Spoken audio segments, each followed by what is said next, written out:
शांति। ओम शांति। आज बाबा कहते मीठे बच्चे, मैं तुम्हें फिर से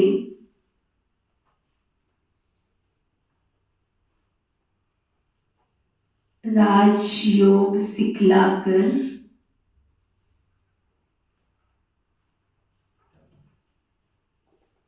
राजाओं का राजा बनाता हूँ।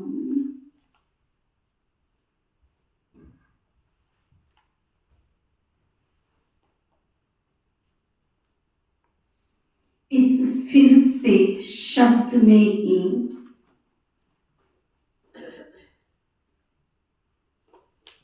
सारा चक्र समाया हुआ है।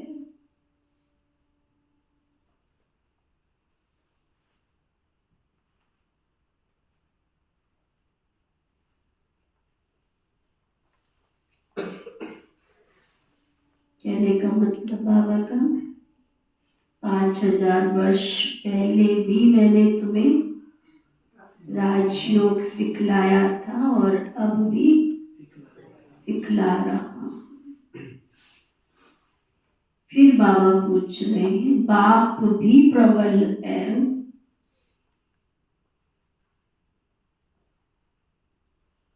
माया भी प्रबल है,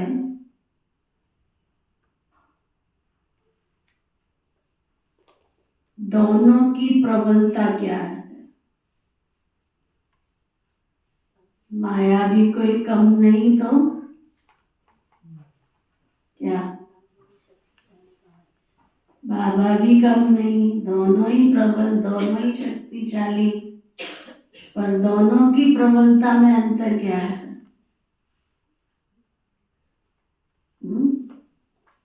तो बाप तुम्हें पतित से पावन बनाते,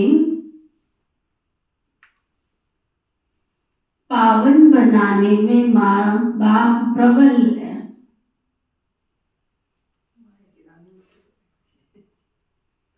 बाप से हमें शक्ति मिलती है तो वो हमें पतित से पावन बना देते हैं।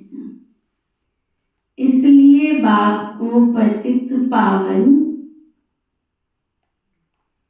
सर्वशक्तिमान कहा जाता है। माया फिर पतित बनाने में प्रबल है। सच्ची कमाई में ग्रहचारी ऐसी बैठती है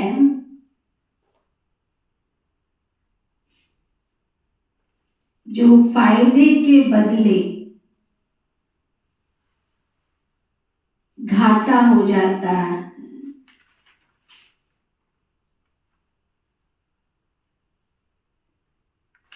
विकारों के पीछे माया तबाही बना देती है।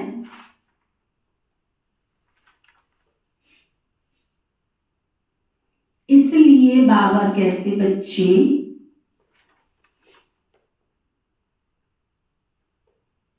देही अभिमानी बनने का पुरुषार्थ करो।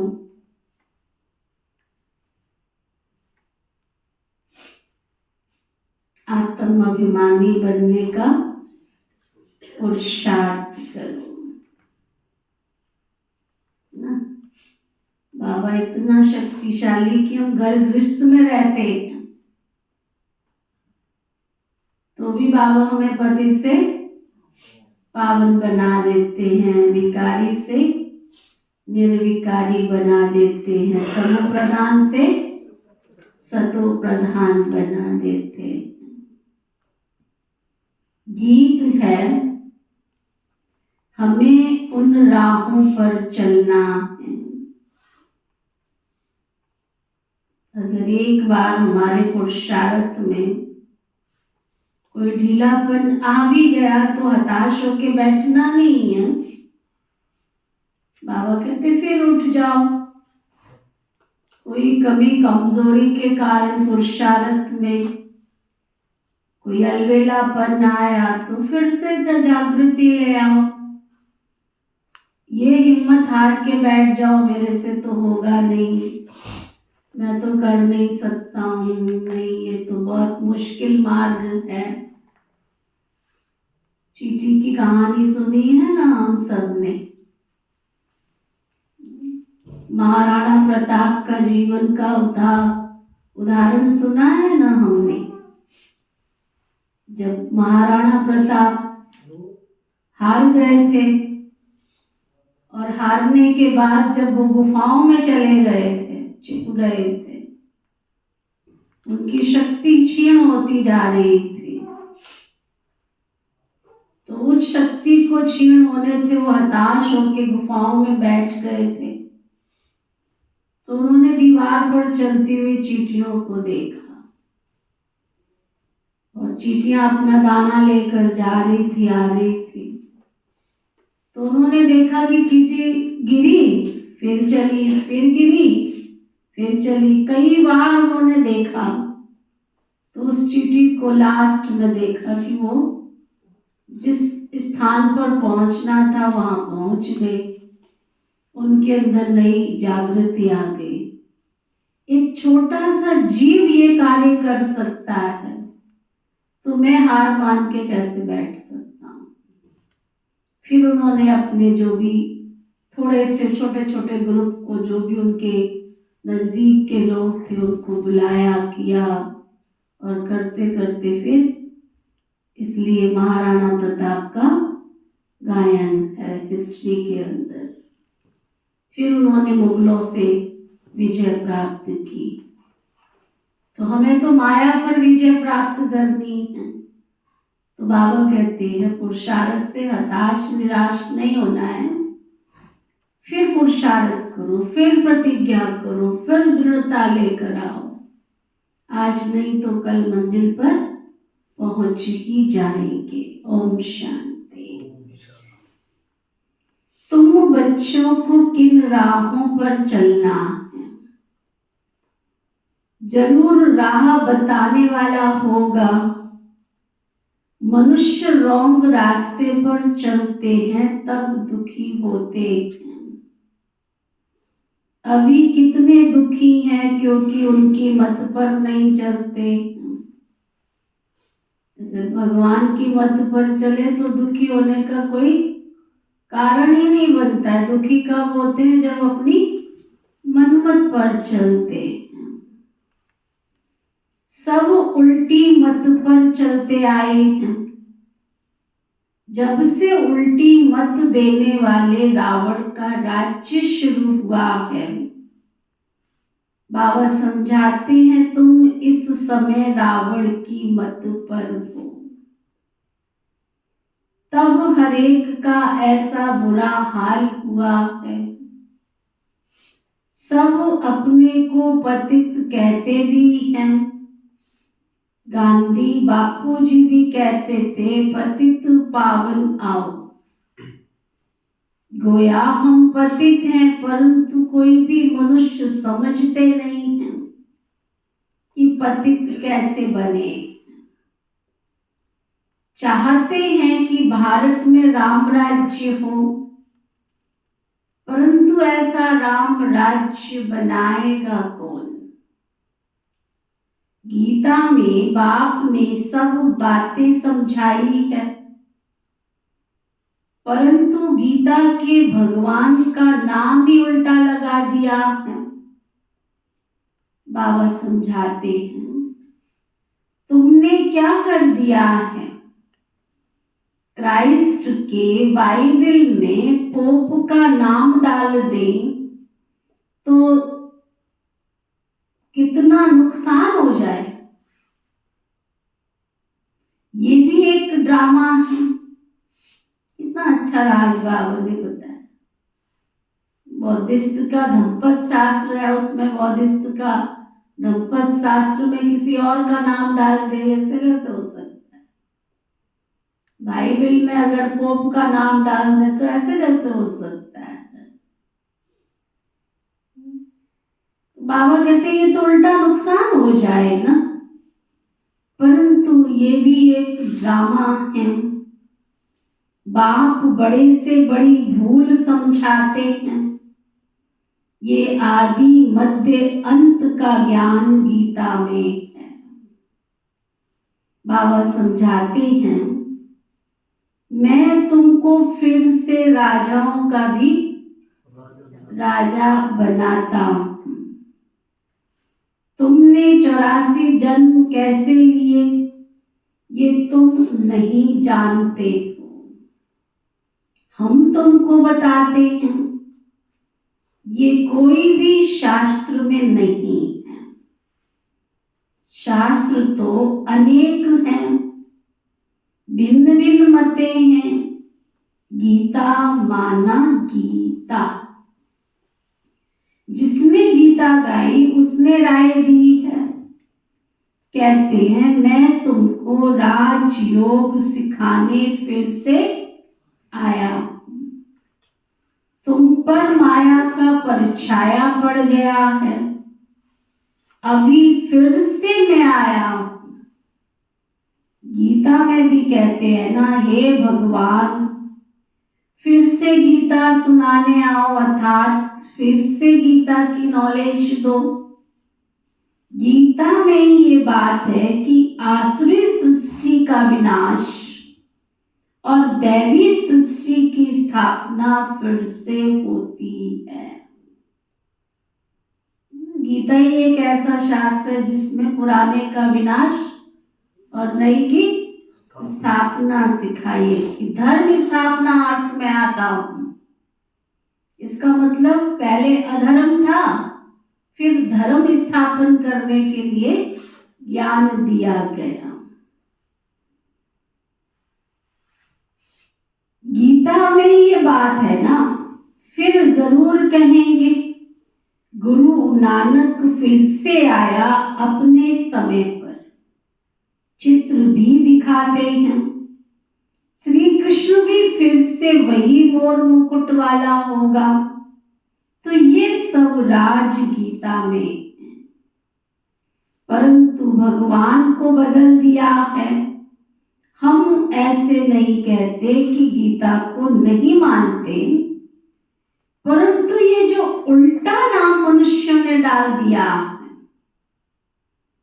उसको बाप आकर सीधा करके समझाते। बाबा कहते हम ये तो नहीं कहते हैं कि क्यों डाल दिया।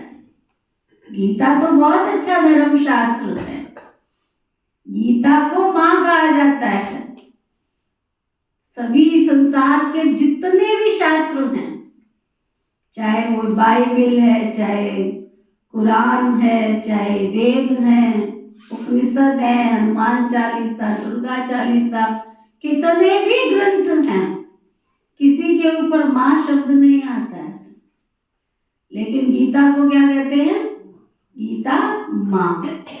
और मां क्या करती है? बच्चे का जीवन बनाती है ना। मां बच्चे का पहला गुरु होती है।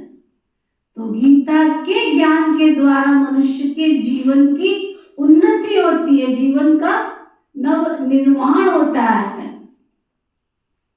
लेकिन मां के बदले उसके बच्चे का नाम डाल दिया है। कृष्ण को बनाने वाली गीता मां है।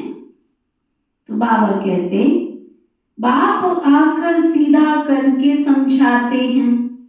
ये भी समझाते हैं कि हरेक आत्मा में अपना अपना पार्ट नुदा हुआ है। सब एक समान तो नहीं हो सकते।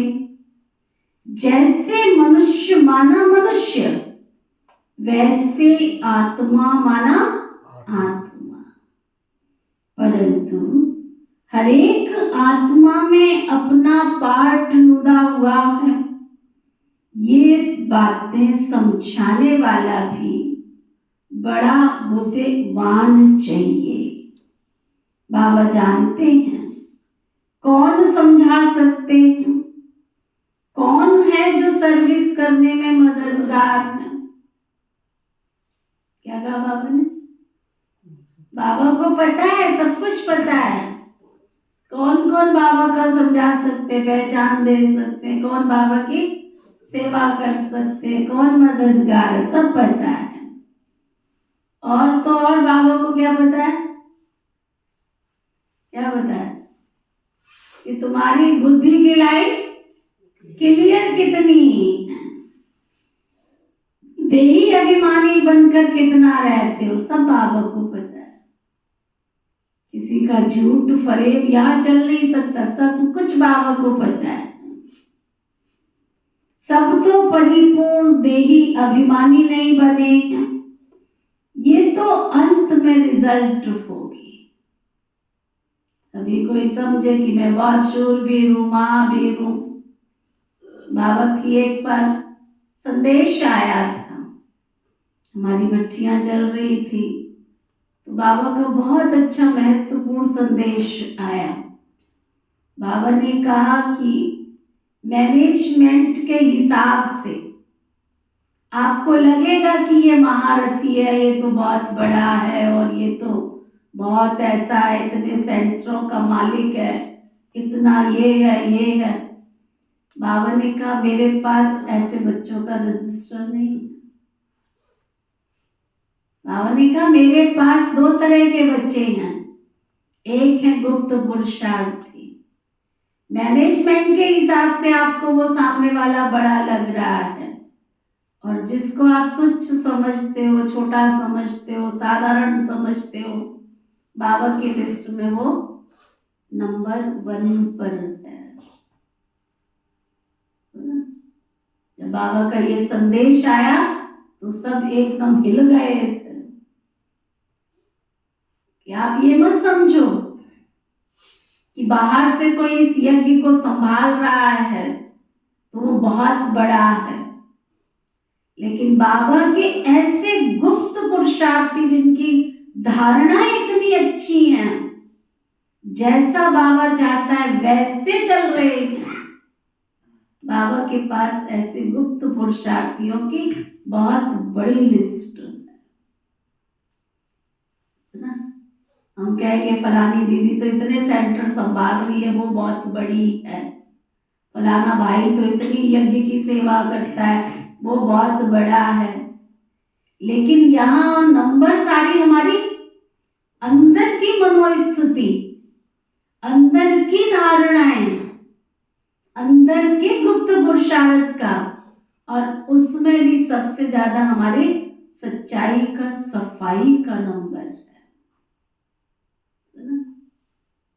हमने देखा इस 45 साल के अनुभव में कहीं ज्ञान सुनाने वाले आज दिखते ही नहीं हैं।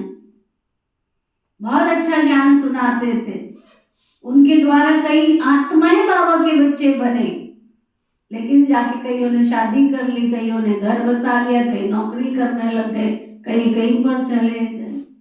बहुत तो ये यहाँ पे ये नंबर नहीं है, यहाँ नंबर है अंदर के गुप्त पुरुषार्थ के। हम कितनी सच्चाई से, कितनी सफाई से बाबा की एक एक बात को मान रहे हैं, धारण कर रहे हैं, जीवन में उतार रहे हैं। हमारी मनोस्थिति कैसी है, सामने वाले को मैं ऊपर से खुश कर रहा हूं, कितने दिन खुश कर लोगे, कितने दिन खुश कर लोगे? आखिर तो अपनी चाल दिखाई लोगे ना। इसलिए बाबा ने आज कहा किसकी बुद्धि की लाइन कितनी क्लियर है, कौन कितनी बाबा के यज्ञ को तन से, मन से, धन से मदद करते हैं, सब चार्ट बाबा के पास है। कितना देही अभिमानी रहते हैं, सब तो परिपूर्ण देही अभिमानी नहीं बने हैं। ये तो अंत में ही रिजल्ट होगी। इम्तिहान के दिन जब नजदीक होते हैं ना, तो मालूम पड़ जाता है कौन कौन पास होंगे। टीचर्स भी समझ सकते हैं और बच्चे भी समझ सकते हैं कि ये सबसे तीखा है। वहां तो ठगी आदि भी हो सकती है, पेपर एक्सचेंज कर देते हैं, कॉपी में कुछ कर देते हैं, ठगी हो सकती है। यहाँ तो ये बात हो न सके, ये तो ड्रामा में नूंद है। कल्प पहले वाले ही निकलेंगे। हमें पता चलता है सर्विस की रफ्तार से। इस सच्ची कमाई में घाटा और लाभ, ग्रहचारी आदि भी आती है। चलते चलते कईयों की टांग ही टूट जाती, टांग टूट जाती ना, आना छोड़ देते हैं। गंधर्वी विवाह करने के बाद फिर माया एकदम तबाही बना देती है। माया बड़ी प्रबल। कई सोचेंगे लड़की भी ज्ञान में चलती है, चलो लड़का भी ज्ञान में चलता है, चलो दोनों की शादी कर दो। करते तो प्रतिज्ञाएं हम ज्ञान में चलेंगे, परंतु पता चलता है कि हफ्ते 10 दिन के बाद ओम नमो शिवाय, बाबा से की हुई प्रतिज्ञाएं कहाँ गई, कुछ पता ही नहीं है। तो बाबा कहते, बाबा बहुत प्रबल है पावन बनाने में, इसलिए उनको सर्वशक्तिमान पतित पावन कहा जाता है। और फिर माया भी प्रबल है पतित बनाने में। सतयुग में ये माया आदि होती नहीं है, वह तो है ही वाइसलेस वर्ल्ड, अभी है एकदम विशेष वर्ल्ड। कितनी जबरदस्त प्रबलता है। चलते चलते माया एकदम कईयों को नाक से पकड़कर तबाही बना देती। फीलिंग आ जाती, किसी को किसी बात की, टोली की, खाने की, भोग की, पता नहीं, हमें क्या पता, बाबा की मुरली चलती है। एक बार क्लास में हमने अनाउंस किया कि देखो बाबा की मर्यादा है कि सफेद ड्रेस में क्लास में आओ। बाबा तो ऐसा ही चाहता है ना कि बाबा की क्लास में आते हो समय पर आओ और सफेद ड्रेस में आओ, ये काले काले कपड़े क्यों पहन के आते हो। तो एक भाई ने आना बंद कर दिया, जबकि वो काले कपड़े पहनता ही नहीं था, बस रंगीन कपड़े उस दिन पहन के आया होगा। वैसे तो बहुत अच्छी तरह से वो आ ही नहीं रहा है, 1 दिन 2 दिन 3 दिन 4 दिन, हफ्ता हो गया। मैं कहा कॉल करो उसको, फोन करो। कहता दीदी उस दिन आप कह रहे थे ना, मैं तो देखो सफेद कपड़े में फिर ड्यूटी जाना होता है ना मुझे, तो मैं सफेद कपड़े में नहीं आ सकता हूँ। तो मैंने कहा आपको नाम लेके बोला था कि आपको तो मैंने परमिशन दी है ना कि आप रंगीन कपड़े में आ सकते हो, क्योंकि आपको यहाँ से उठ के फिर अपनी ड्यूटी जाना है, तो जा सकते हो। अब यहाँ से घर जाएंगे, कपड़े चेंज करेंगे, 15 मिनट नहीं है टाइम, घर से तैयार होकर के ही आए हो, आपने अलग से अपॉइंटमेंट ले रखी है, बात कर रखी है, तो आपके लिए थोड़ी ये शिक्षा है।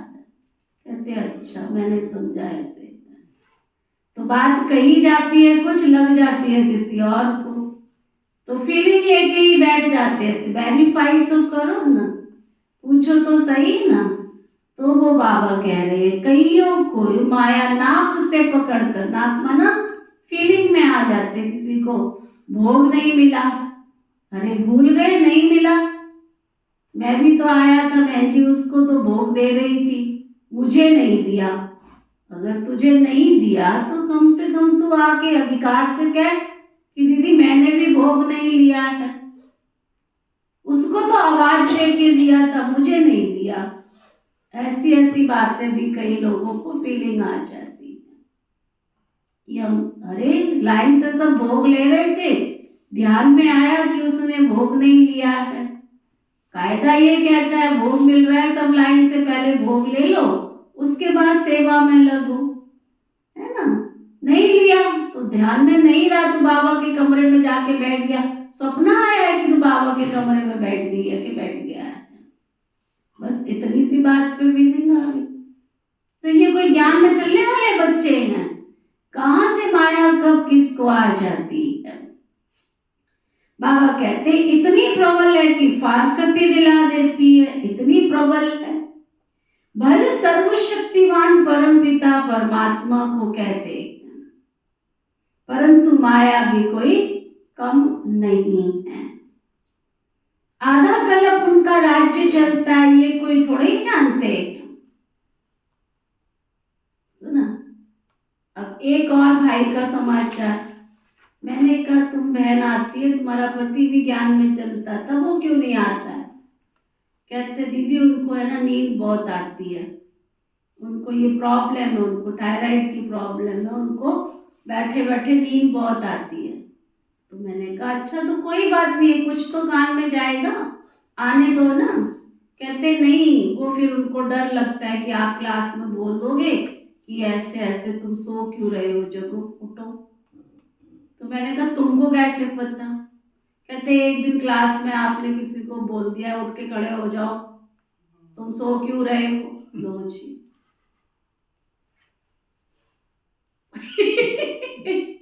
अब वो तो आया भी नहीं, अभी क्लास में भी एंट्री नहीं लिया है, और वो रोज आगे क्लास में आके बैठ जाता था। एक भाई, उसको मैं देखती थी, मैं मुरली सुनाऊं कि तेरे झुटके देखूं कि तेरी उबासी देखूं। अब ये भी उबासी लेता रहता, समझा रही हूँ, सिखा रही हूँ, मैं इरिटेट होती हूँ। कोई नाक से पानी निकलता है, सूसू करते रहते हैं, अरे रुमाल ले लो, हैंकी ले लो, ऊपर कोई वाटर टैंक थोड़ी लगा है जो ऊपर से पानी नाक में आए वो नीचे ही जाएगा, ऊपर थोड़ी जाएगा। अब इतनी छोटी बात भी सिखानी पड़ती, भी हैंकी ले लो, पानी बह रहा है उसको पहुंच लो, सूसू करते रहेंगे बैठे बैठे। अब मुझे इरिटेशन होती है यहाँ पे, तो मैं क्लास में कह दिया उसको तू खड़े होके पीछे योग कर ले। वो कहती है आपने उसको खड़ा करके योग कराया ना, इसलिए मैं तो पति को मना ही कर दिया, आप क्लास में जाओ ही नहीं। बताओ कहाँ की बात कहाँ लेके बैठ जाते हैं। तब बाबा कहते हैं किसी को इतनी फारकती दिला देती, इतनी प्रबल है। भल सर्वशक्तिवान परमपिता परमात्मा को कहते हैं, परंतु माया भी कम नहीं है।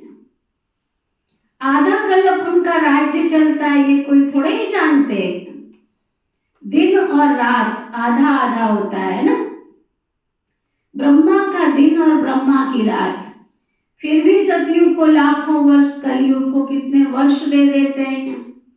बाबा समझाते हैं तो समझ में आता है, ये बिल्कुल राइट बात है। बाबा बैठ समझाते हैं, पढ़ाते हैं। कलयुग में मनुष्य थोड़े गीता का राजयोग सिखाए राजाओं का राजा बनाएंगे, ऐसे तो कोई है ही नहीं है जिसकी बुद्धि में हो कि हम राजयोग सीख राजाओं का राजा बनेंगे। वो गीता पाठशालाएं तो अनेक हैं, परंतु कोई राजयोग सीख राजाओं का राजा बनावे, रानी बनावे, ऐसे तो हो नहीं सकता, क्योंकि उनके पास तो कोई एम ऑब्जेक्ट है ही नहीं है। एक बार हमें कहीं से निमंत्रण मिला, नाम नहीं लेती, एक महात्मा जी ने आना था उनके घर में, बहुत उनका नामाचार प्रचार, तो हम भी चले गए, भी बुलाया है सम्मान से, चले जाओ। मैंने देखा कि जो उनका डबल बेड का बिस्तर था उस पर बैठ के महात्मा जी ने खाना खाया। मुझे बड़ा आश्चर्य लगा, उनके घर में बिल्कुल जैसे गृहस्थी लोग होते हैं वैसे ही उन्होंने खाना खाया, वैसे ही हंसी मजाक, वैसे ही सब कुछ। और उस घर में भी लहसुन प्याज के तड़के लगते थे, तो मुझे बड़ा वंडर लगा। मैंने कहा ये महात्मा जी हैं, ये खुद भी लहसुन प्याज खाते, किस चीज के महात्मा जी? उनकी पत्नी भी, उनके बच्चे भी, है ना। तो ये क्या है? अंधश्रद्धा की भक्ति। तो वो खुश है उसमें, वो तो महात्मा जी के आगे पीछे हो रहे हैं। तो ऐसे गीता सुनाने वाले तो बहुत दुनिया में मिल जाएंगे, जिनकी कोई अपनी धारणाएं नहीं है, वैसे ही बच्चे पैदा कर रहे हैं, वैसे ही बच्चों की शादियां कर रहे हैं, वैसे ही उनके नाती पोते धोते हैं, बस केवल क्या करते हैं वो गीता का पाठ सुनाते हैं। तो बाबा आज क्लियर कर रहे हैं कि गीता के इस ज्ञान से नर से नारायण और नारी से लक्ष्मी तुम्हें एक बाप के सिवाय कोई बना नहीं सकता। तो बाबा कहते वो गीता पाठशालाएं तो बहुत है, उनके पास तो कोई एम ऑब्जेक्ट ही नहीं है। यहाँ तो कहते हो हम बेहद के बाप से भविष्य सुख की राजाई पाने के लिए पढ़ते हैं। पहले पहले तो अल्प पर समझाना है, गीता पर ही सारा मदार है। मनुष्यों को कैसे पता पड़े कि सृष्टि चक्र कैसे फिरता है, हम कहाँ से आए हैं, फिर कहाँ जाना है, कोई को पता नहीं है। कौन देश से आया, कौन देश है जाना। हमारी पुरानी दादियाँ बहुत प्यार से गाती थी, बहुत प्यार से समझाती थी लोगों को। हे बंदे, तू अपने आप को पूछ, कौन देश से आया बाबू और कौन देश है जाना। कोई को पता ही नहीं है कौन देश से आया है, कौन से देश में जाना है। सिर्फ गीत तोते मुआफिक गाते रहते हैं। बुद्धि में आत्मा है, वो नहीं जानती कि हम जिसको हे परमपिता परमात्मा कहते हैं वो कौन है। उनको ना देख सकते हैं, ना जान सकते हैं। आत्मा का फर्ज है ना बाबा को जानना और देखना। तो भगवान के बच्चे हो तो अपने बाप को जानना पहचानना ये तो जरूरी है ना। अभी तुम समझ गए हो हम आत्मा हैं, परमपिता परमात्मा बाप हमको पढ़ाते हैं। बुद्धि कहती है बाबा आकर पढ़ाते हैं।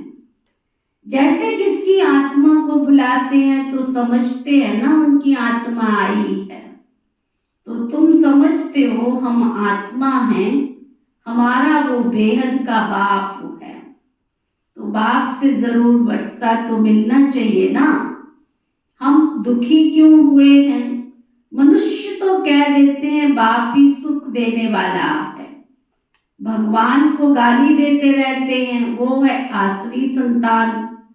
जैसे कल पहले कहा वैसे कहते हैं। तुम अभी प्रैक्टिकल में ईश्वरीय संतान बने हो, आगे तुम आसुरी औलाद थे। अब बाप कहते हैं बच्चे निरंतर तुम मुझे याद करो। किसको भी 2 अक्षर समझाना तो बहुत सहज है। तुम भगवान के बच्चे हो ना। भगवान ने स्वर्ग रचा, नर्क बना है, फिर स्वर्ग तो बेहद का बाप ही रचेंगे ना। बाप हमको राजयोग सिखला रहे हैं, स्वर्ग की स्थापना कर रहे हैं। अच्छा, शिव को नहीं जानते हो? प्रजापिता ब्रह्मा को भी रचने वाला तो वो बेहद का बाप ही है। जरूर बाप ब्रह्मा द्वारा ही सिखाएंगे। अभी शूद्र वर्ण है, हम ब्राह्मण से देवता क्षत्रिय बनेंगे। नहीं तो विराट रूप क्यों बनाया है? चित्र तो ठीक है ना, परंतु समझ नहीं सकते। शूद्रों को ब्राह्मण कौन बनाएंगे? जरूर प्रजापिता ब्रह्मा चाहिए ना। उनको कैसे अडॉप्ट किया? जैसे कहते हो ना ये मेरी स्त्री है ना, क्या कहेंगे? परिचय देंगे तो क्या कहते हैं? ये मेरी पत्नी है, मेरी स्त्री है। मेरी कहाँ से हुई? मेरी कहाँ से हुई? अडॉप्ट किया है ना। तो बाप भी कहते हैं, तुम भी माता पिता कहते हो। मैं बाप तो हूं, मेरी कहाँ से लाऊं? तो मैं इनमें प्रवेश कर इनका नाम ब्रह्मा रखता हूं। ये स्त्री अडॉप्ट की जाती है। जैसे लौकिक बाप स्त्री को अडॉप्ट कर कुक वंशावली रचते हैं, बाबा ने फिर इनमें प्रवेश कर इनको अडॉप्ट कर इनके मुख के द्वारा मुख वंशावली बनाई है। तुम कहते हो हम ब्राह्मण ब्राह्मणियां हैं, तो जरूर इनका नाम भी ब्रह्मा है। ब्रह्मा किसका बच्चा है? शिव बाबा। शिव बाबा का। इनको किसने अडॉप्ट किया? बेहद के बाप ने किया। दृष्टांत बड़ा अच्छा है, परंतु जिसकी बुद्धि में बैठा होगा वही किसी और को समझा सकेंगे ना। अगर बुद्धि में नहीं होगा तो उनको समझाने भी नहीं आएगा। लौकिक और पारलौकिक बाप तो है ना, वो भी स्त्री को अडॉप्ट कर मेरी कहते हैं। ये फिर इनमें प्रवेश कर अडॉप्ट करते हैं। खुद कहते हैं मुझ मुझ निराकार को इनका आधार लेना पड़ता है। तो नाम भी बदली करता हूं। एक ही टाइम कितनों के नाम रखे। आप देखो कितने बाबा के 350 परिवार थे जब यज्ञ की स्थापना हुई, और सबके नाम संदेशी वतन से लेकर के आई, और एक नाम ना मिले दूसरे से। वंडरफुल बात तो ये थी। देखो कितनी बड़ी, ऊपर से संदेशी वतन से लेके आती थी, इसका नाम ये रखना है, इसका नाम ये रख, पूरी लिस्ट होती थी उसके पास में। कैसे बाबा ने सबके नाम परिवर्तन किए जिससे उनको पुरानी दुनिया याद भी ना आवे। सुना? तो बाबा कहते हैं इनमें प्रवेश कर मैं अडॉप्ट करता हूं। कितनों के नाम रखे एक ही टाइम पर, नाम की लिस्ट भी तुम्हारे पास होनी चाहिए, प्रदर्शनी में नाम की लिस्ट भी दिखानी चाहिए।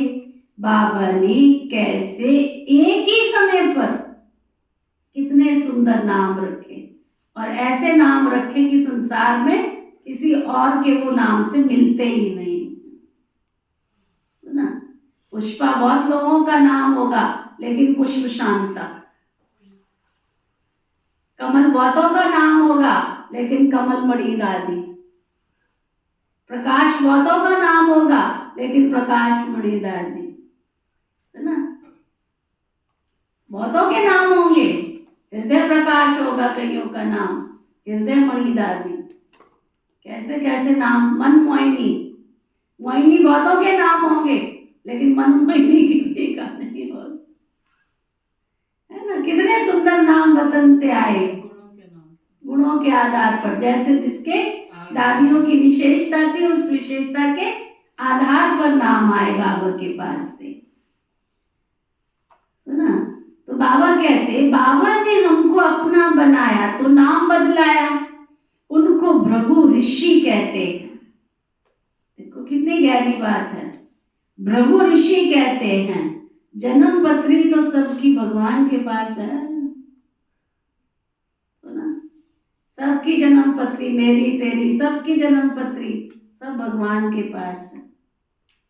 ये देखो आपके सामने जो बैठी है, इसका जन्म पत्री में नाम, जिसने जन्म पत्री बनाई उसमें खुशबू लिखा हुआ था, उसमें जो ज्योति नहीं होते माता पिता जन्म पत्री बनवाते उसमें खुशबू, तो ना।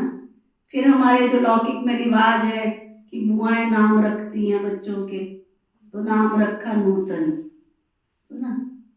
जब भगवान के घर में आए तो नूतन कोई बोलता ही नहीं था, स्कूल में भी कोई नहीं बोलता था नाम, स्कूल में नूतन नूतन ही नहीं बोलने आता था लोगों को। बताओ, मेरी कोई भी फ्रेंड ढंग से नाम ही नहीं लेती थी, कोई उत्तम बोलती थी, कोई कुछ बोलती थी, कोई कुछ बोलती।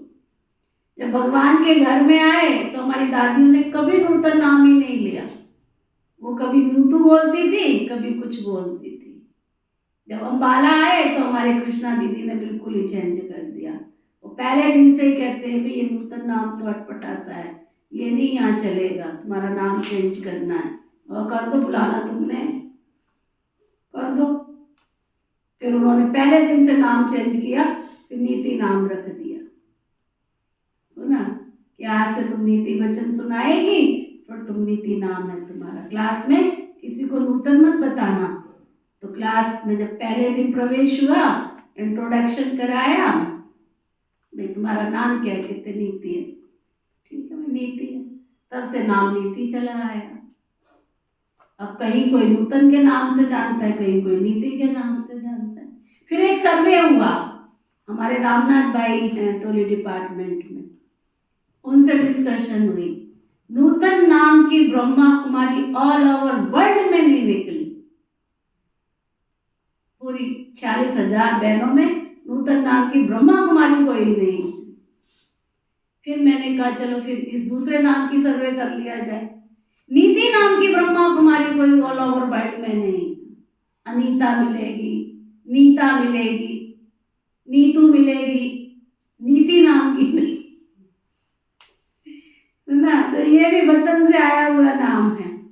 फिर हमारी निजा के नाम का सर्वे हुआ, आयो निजा के नाम की कोई बहन नहीं है, ऑल ओवर वर्ल्ड में आपके पास शाहबाद में 2 ऐसी बहनें बैठी हैं जिनका ब्रह्मा कुमारी के इतिहास में दूसरे नाम ही नहीं है ना। बहुत सारी मिल जाएंगी, अनीता मिलेगी, सुनीता मिलेगी, सुनीति मिलेगी, नीतू मिलेगी, नीता मिलेगी, है ना। लेकिन ये 2 बहनें ब्रह्मा कुमारी की, दूसरी कोई बहन नहीं है। तो ये भी वतन से आए हुए नाम है। हमारे करुणा भाई तो उनको बोलते थे तू तो एडवांस पार्टी की आत्मा है। हमारी निजा भी एडवांस पार्टी की आत्मा है, पीछे से आए हैं हम दोनों, तो ना। तो बाबा कहते कितने नाम रखे बाबा ने, जन्म पत्री सब भगवान के पास, तो ना हम सबकी जन्म पत्री, कितना भी हम कुछ कर ले लेकिन हमारी जन्म पत्री भगवान के पास है। वंडरफुल नाम है ना सभी, अभी तो सभी है ही नहीं है, कोई तो आश्चर्यवत भागंती भी हो गए, आज है कल नहीं भी है।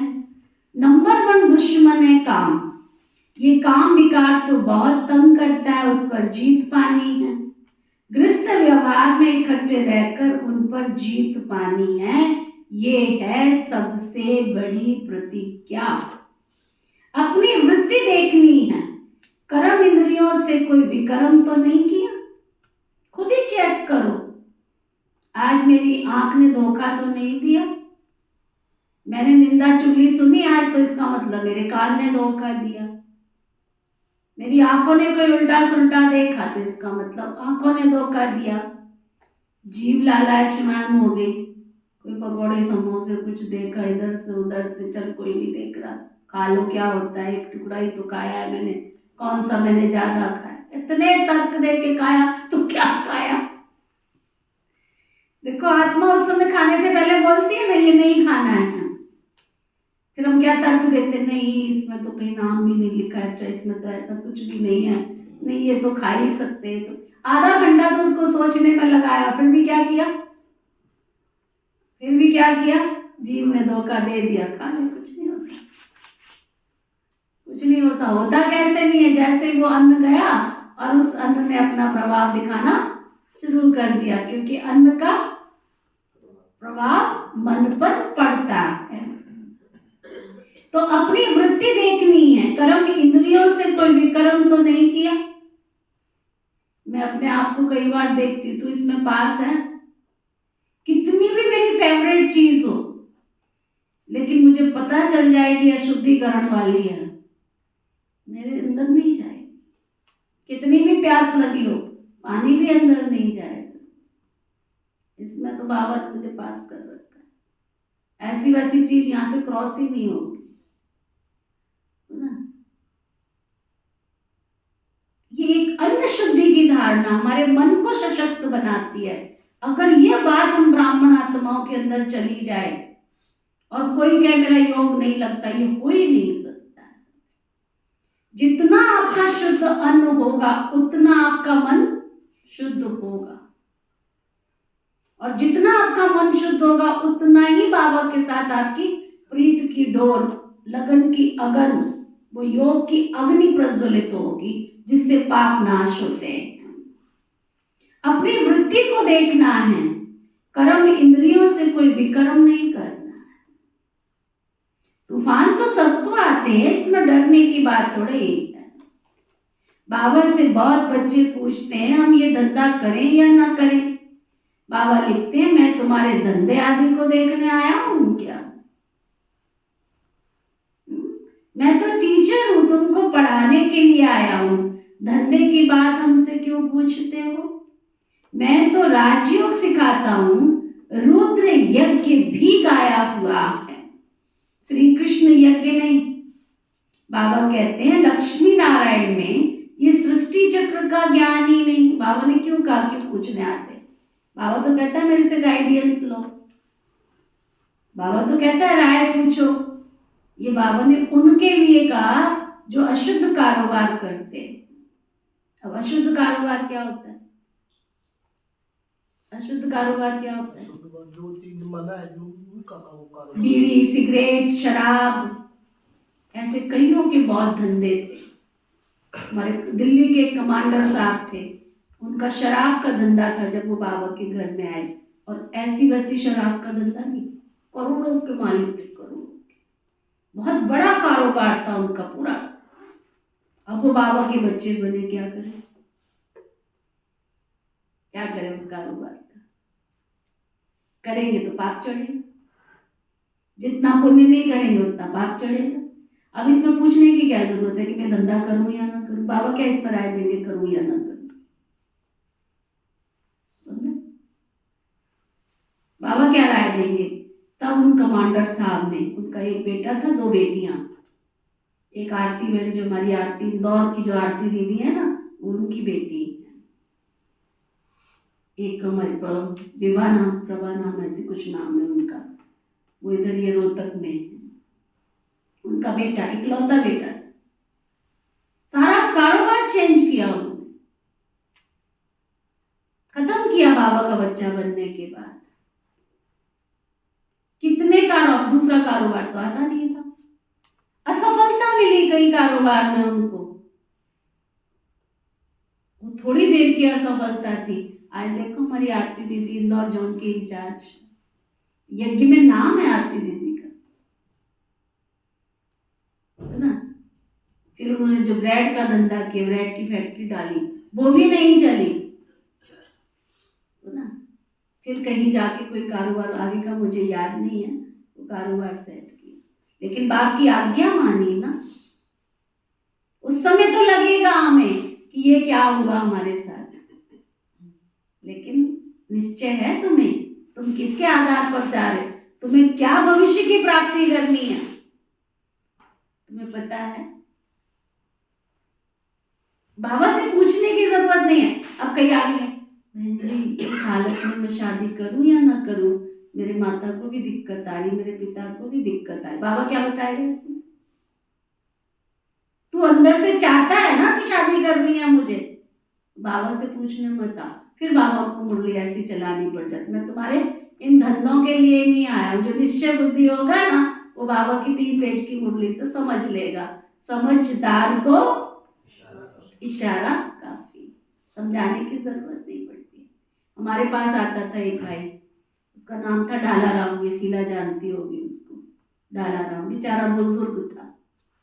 क्या कारोबार था उसका, बेचारा रेलवे स्टेशन जाता था, बीड़ी सिगरेट ये उसके उसमें होती थी, और मूंगफली ये वो सब कुछ होता था। जब वो बाबा का बच्चा बना तो उसने बीड़ी सिगरेट कभी अपनी लाइफ में नहीं बेची, सिर्फ मूंगफली के पैकेट, चने के पैकेट, टॉफी बिस्किट। उस जमाने में तो ये कुरकुरे बुरकुरे भी नहीं थे बेचारे के जो बिकते, ट्रेन में चढ़ता था, उतरता था, बेच के आता था उससे। तो जिसको निश्चय होता है ना, वो अशुद्ध कारोबार कर ही नहीं सकता है, धोखेधड़ी वाला कारोबार करेगा ही नहीं, हेरा फेरी का काम करेगा ही नहीं, है ना। क्योंकि अज्ञानी को सजा मिले एक बार, और ज्ञानी को बाबा ने समझ दे दी है ना, फिर बाबा से क्यों पूछने आते। तब बाबा कहता है धंधे की बात हमसे क्यों पूछते हो, मैं तो राजयोग सिखाता हूं ना। रुद्र यज्ञ भी गाया हुआ है, श्री कृष्ण यज्ञ नहीं। बाबा कहते हैं लक्ष्मी नारायण में ये सृष्टि चक्र का ज्ञान ही नहीं है। अगर ये मालूम हो कि 16 कला से फिर 14 कला बनना है, तो उस समय राजाई का नशा उड़ जाए। वहां तो है ही सदगति, सदगति दाता तो एक ही है, वही आकर युक्ति बताते हैं, दूसरा कोई बता ना सके। पहले पहले ये बात उठाओ कि किसने कहा काम महाशत्रु है। ये भी गाते विशिष्ट वर्ल्ड और वाइसलेस वर्ल्ड, भारत में रावण को जलाते रहते हैं, सतयुग में थोड़े ही जलाएंगे। अगर ये कहते हैं कि ये अनादि है, सतयुग में भी था, तो फिर सब जगह दुख ही दुख होगा, फिर स्वर्ग कैसे कहेंगे। ये बातें समझानी है। हरेक की रफ्तार अपनी है, पता लग जाता है कौन अच्छी रफ्तार से चलता है, चलने वाला है। संपूर्ण तो कोई बने नहीं है, बाकी हाँ सतो रजो तमो तो होते ही हैं। बुद्धि हरेक की अलग अलग है, जो श्रीमत पर नहीं चलते। आज बाबा ने उनको टाइटल दिया है, बहुत सुंदर। आते रहते हैं, लेकिन कहना एक भी नहीं मानते हैं बाबा का। आते रहते हैं, ज्ञान अच्छा लगता है, आश्रम अच्छा लगता है, वातावरण अच्छा लगता है, भोग अच्छा लगता है, सब कुछ अच्छा लगता है, परंतु कहना एक भी नहीं मानते, श्रीमत पर भी नहीं चलते। तो बाबा कहते वो है तमो प्रधान बुद्धि। अपने को इंश्योर ही नहीं करेंगे तो भविष्य की जन्मों का वर्षा कैसे मिलेगा। मरना तो है ही, तो क्यों ना इंश्योर कर देना चाहिए। जाना तो हम सब में ही है, सब कुछ उनका है। देखो दुनिया के इंश्योर करने में और यहाँ के इंश्योरेंस करने में कितना फर्क है। यहाँ इंश्योर करते हो तुम, तो तुम्हारे बंदे के बाद पीछे वाले खाएंगे, तुमको क्या फायदा उस इंश्योरेंस का। और भगवान के घर में इंश्योर करते हो तो तुम यहाँ भी खाते हो और किससे भी खाते हो और भविष्य का जमा भी करते हो। तो बाबा कहते हैं अपने को इंश्योर ही नहीं करोगे तो भविष्य की जन्मों का कैसे मिलेगा तुमको, कैसे मिलेगा। जमा तो करना पड़ेगा ना, बीज तो डालना पड़ेगा ना, मरना तो है ही। तो बाबा कहते क्यों ना हम इंश्योर कर दे, क्यों ना हम सब कुछ इंश्योर कर देना चाहिए, सब कुछ उनका है तो परवरिश भी तो वही करेंगे ना तुम्हारी। और हमने देखा प्रैक्टिकल, जो बाबा के घर में बाबा के सामने टूटी मंजी लेकर के आए थे, आज तक बाबा के घर से उनकी ऐसी पालना हो रही है, शायद उनके घर वाले भी उनके नहीं कर सकते थे, है ना। बाबा कहते परंतु सर्विस नहीं करते तो जो दिया वो खाते रहते हैं, तो बाकी जमा क्या होगा, कुछ भी नहीं। सर्विस का सबूत भी चाहिए। देखा जाता है कौन कौन पंडे बनकर आते हैं, नए बीके भी आपस में सेंटर चलाते हैं, उनको भी ऑफरिंग दी जाती है। नए नए बाबा के बच्चे हैं, टीचर नहीं है, फिर भी सेंटर चलाते रहते हैं। सेंटर चलाना मन, खाली ज्ञान सुनाना नहीं, उनका तन भी लगाना, मन भी लगाना, धन भी लगाना। आज बाबा के घर में अगर धन नहीं आए तो इतने बड़े कारोबार कैसे होंगे। तो जिन आत्माओं को मैं ज्ञान सुना रहा हूँ उनको मैंने तन लगवाया, उनका मन लगवाया, धन लगवाया, समय संकल्प उनका सफल कराया। आप यहाँ आके कर सकते, तो आप जिनको ज्ञान सुना रहे हो क्या उनका अधिकार नहीं है। उनको अभी तक भोग का ही प्यार नहीं पैदा किया, तो ऐसे ज्ञान का क्या फायदा। तुमको भोग से प्यार है और जिनको तुम ज्ञान सुना रहे हो उनको अभी तक भोग से ही प्यार नहीं हुआ, तो उसको सेंटर चलाना नहीं कहते। समझ में आए। सेंटर चलाना माना जो सेंटर पर होता है वो आप जहां पर बैठ करके क्लास करा रहे हो उनके अंदर वो संस्कार पैदा होते हैं, उसको कहा जाता है सेंटर चलाना। सुना, खाली ज्ञान सुनाने से कुछ नहीं हो जाना।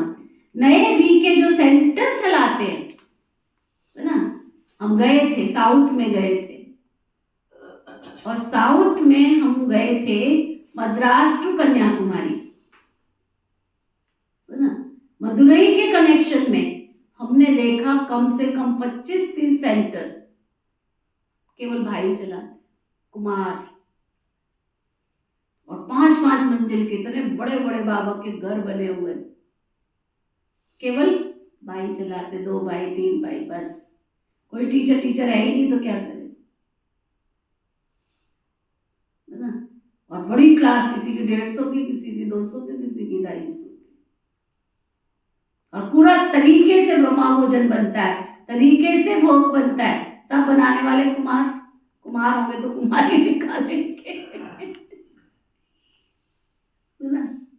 और सर्विस करने वाले, ये नहीं कि घर में बैठे हुए हैं, टाइम से 9 बजे से लेके 5 बजे तक की ड्यूटी भी पूरी करके आनी है, सेंटर भी चला रहे। मैं वाह वंडरफुल। बाबा ने इस आत्मा को दिखाया तो बहुत, दुनिया में बहुत दिखाया है। लोकल बाबा के बच्चे कहाँ छिपे हैं तो बाबा जाने, हम तो अपनी ड्यूटी पूरी कर रहे हैं। बाबा कहते हैं नए बीके भी आपस में सेंटर चलाते हैं, उनको भी ऑफरिंग दी जाती है। ये नॉलेज बड़ी सहज है। वानप्रस्थ अवस्था वालों को जाकर समझाओ, वानप्रस्थ अवस्था कब होती है। बाप ही गाइड बन सबको ले जाएंगे। तुम जानते हो ना, बाप ही कालों का काल महाकाल है। हम तो खुशी से बाबा के साथ बैठकर जाना चाहते हैं ना। पहले पहले तो मुख्य बात ये उठाओ, गीता का भगवान कौन है जिसने रचना रची है। लक्ष्मी नारायण को राजयोग किसने सिखाया? उनकी भी राजधानी स्थापन हो रही है और कोई राजधानी स्थापन करने आते नहीं है, बाप ही राजधानी स्थापन करने आते हैं, सब पतितों को पावन बनाते हैं। ये है विशिष्ट वर्ल्ड, वो है वाइसलेस वर्ल्ड। दोनों में मर्तबे का नंबरवार फर्क पड़ता है। फिर जो श्रीमत पर नहीं चलने वाले हैं उनकी बुद्धि में ज्ञान बैठ नहीं सकता, और जो श्रीमत पर चलने वाले होंगे ना उनकी बुद्धि में ही ये बातें बैठ सकती हैं। अच्छा, मीठे मीठे सिकिलदे बच्चों प्रति माता पिता बाप दादा का याद प्यार और गुड मॉर्निंग। रूहानी बाप की रूहानी बच्चों को नमस्ते। हम सब रूहानी बच्चों की रूहानी बाप दादा को दिल व जान सिक व प्रेम से नमस्ते नमस्ते नमस्ते जी। धारणा के लिए मुख्य सार, बुद्धि की लाइन सदा क्लियर रहे, इसके लिए देही अभिमानी रहना है।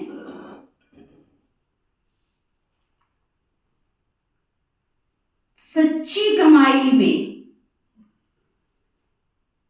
माया किसी भी प्रकार से घाटा न डाल दे, ये भी संभाल करनी। खुद की संभाल खुद ही करनी। कर्म इंद्रियों से कोई भी विकर्म नहीं करना है।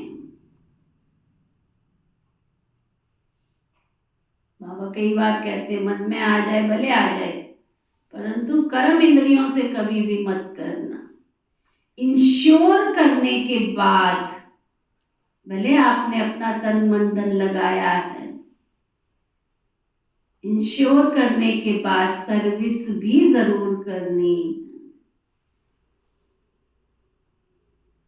वरदान, सतगुरु प्यारे बाबा का वरदान, माया को दुश्मन की बजाय पाठ पढ़ाने वाली सहयोगी समझ, एक रस रहने वाले माया जीत भव। क्या वरदान दिया? माया को दुश्मन की बजाय पाठ पढ़ाने वाली सहयोगी समझ, एक रस रहने वाले माया जीत भव। माया आती है आपको पाठ पढ़ाने के लिए, इसलिए घबराओ नहीं, पाठ पढ़। कभी सहनशीलता का पाठ, कभी शांत स्वरूप बनने का पाठ पक्का कराने के लिए माया आती है। इसलिए माया को दुश्मन की बजाय अपना सहयोगी समझो तो घबराहट में हार नहीं खाएंगे। पाठ पक्का करके अंगद के समान अचल बन जाएंगे। कभी भी कमजोर बन माया का आवाहन नहीं करो तो ये विदाई ले लेगी। स्लोगन, कितनी अच्छी बात कही बाबा ने। बार बार नहीं क्या करूं क्या करूं क्या करूं, तो वो फिर क्या क्या माया आके बैठ जाएगी, तो बैठ के सोच ही रहा है ना, तो आह्वान नहीं करो। स्लोगन, हर संकल्प में दृढ़ता की महानता हो। हर संकल्प में दृढ़ता की महानता हो तो सफलता मिलती रहेगी। आज का व्यक्ति इशारा, कभी बहुत ऊंची स्थिति है और कभी नीचे की स्थिति में आना। अभी इस आने जाने के आवागमन के चक्कर से मुक्त बनो।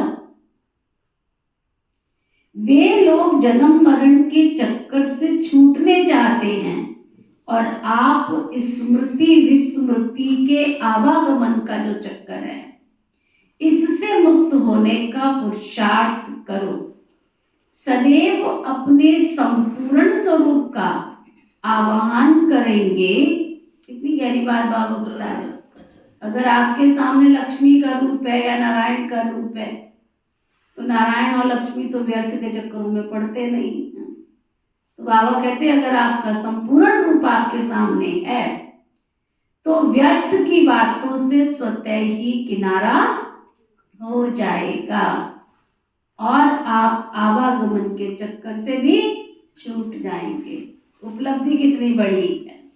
ओके, ओम शांति।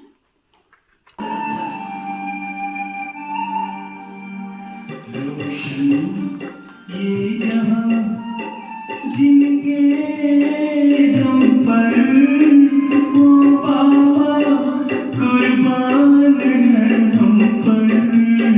रोशन ये जहां जिनके दम पर वो बाबा कुर्बान है हम पर। रोशन ये